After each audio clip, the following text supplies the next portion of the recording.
Voici l'histoire d'un Suisse qui n'est pas resté neutre. Disparu il y a 50 ans, le 30 mai 1962 à Lausanne, Pierre Gilliard a été le précepteur des 5 enfants du tsar Nicolas II. Les grandes duchesses, Olga, Tatiana, Maria, Anastasia et le tsarevitch, Alexis. Gilliard a suivi la famille impériale durant sa captivité jusqu'à Ekaterinbourg, où ils ont été séparés.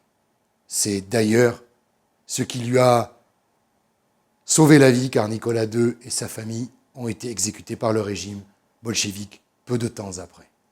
L'histoire de cet enseignant, pas vraiment comme les autres, commence 13 ans plus tôt, à l'automne 1904.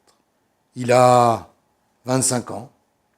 Il est engagé comme professeur de français au service du duc de Lichtenberg. Oh, un jeune homme plutôt svelte, portant la barbiche et la moustache en pointe, qui va tomber éperdument amoureux de la région dans laquelle il va travailler pendant près d'1 an, 10 mois plus précisément, la Crimée. Pierre Gilliard assiste à la Révolution de 1905. Il est assez sceptique, pour ne pas dire plus, sur l'évolution de la situation politique en Russie. Il n'est ni monarchiste, ni partisan de l'absolutisme russe des tsars. Cet homme libre a beaucoup, vraiment beaucoup de mal à s'habituer à l'étiquette qui fait de lui, dans la haute noblesse russe, un domestique, ou peu s'en fout. En 1913, il change de statut. Le voici nommé gouverneur de son Altesse impériale, Monseigneur le Grand-Duc héritier, le tsarevitch Alexis.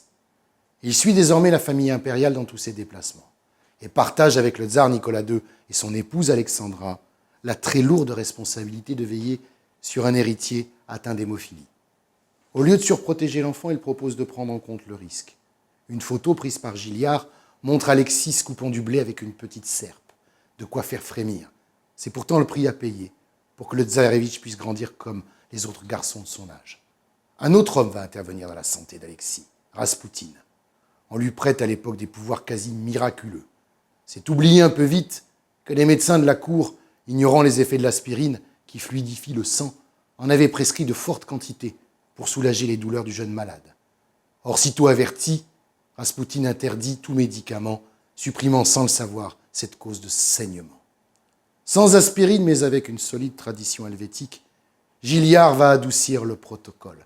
Il va interdire aux jeunes et moins jeunes visiteurs de s'agenouiller devant le tsarevitch. Alexis lui sera extrêmement reconnaissant de ce qu'il considère lui-même comme un véritable carcan protocolaire. L'Europe est en guerre.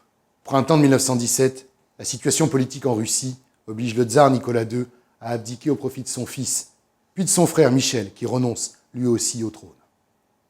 Malgré l'arrestation du dernier tsar, Gilliard décide de rester en captivité volontaire. La famille impériale n'a plus d'échappatoire. La Grande-Bretagne, puis la France, contactée par le gouvernement provisoire russe de Kerensky, fait savoir que les Romanov sont indésirables sur leur territoire. En novembre 1917, les bolcheviks s'emparent du pouvoir. Jusqu'au bout, ou presque, Pierre Gilliard restera avec les enfants, dont il découvrira, horrifié, l'exécution. Pierre Gilliard, le dernier précepteur des Romanov, un portrait à découvrir ce mois-ci dans Historia.